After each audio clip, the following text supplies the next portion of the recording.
As an owner, how do you handle the move-out inspection? Here to give you some quick and important tips is Lisa Borchard from RPM, Phoenix Valley.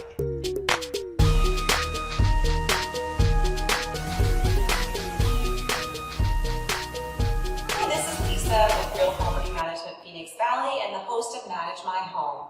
Today we're on site at a recent move-out we just completed so that we can take you through some pitfalls and some things to look for. So we recommend if your tenant wants to be present for the move-out, that you have them wait outside while you complete your forms and document the home. This will avoid you being possibly interrupted or get distracted with the tenant telling you everything that was that way when they moved in, and you'll be able to do a more thorough inspection.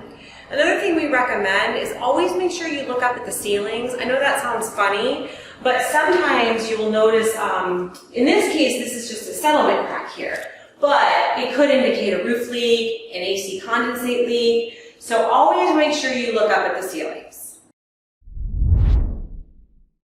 Don't forget to check the air filter either, and make sure you open the brakes so that you can actually make sure that, like in this property, it's brand new. Here are two small things to make sure that you check. So the first is going to be the lint trap in the dryer. Oftentimes this is left dirty, and it may also indicate whether or not the vent itself needs to be cleaned out, which is sometimes a good thing to do in between tenants anyway, to have your dryer run more efficiently. The other thing, which will sound silly, is the liquid bleach container in the washer. So a lot of people may say, well, what's the big deal if it's missing? The only thing is, if you're going to rent this to another tenant and they move in and it's missing, that could be an issue, and they may even want the washer replaced. So again, just two really quick things in the laundry room to make sure that you check for: the lint trap and the chlorine bleach dispenser.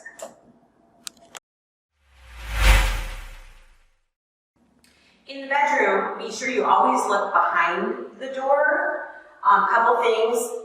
This is not the case here, but you may catch a hole in the door, maybe even a small one at the bottom, and or you may notice damages to the wall behind the door. So always come in, and we always check both sides just to be sure. Don't forget little details like the outside of the exhaust fan, because you'll notice here that this one actually has quite a bit of dust on it. In summary, no detail can be too small when you're completing your move-out inspection.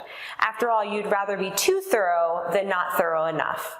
Thanks for watching. Again, this is Lisa with Real Property Management Phoenix Valley and the host of Manage My Home.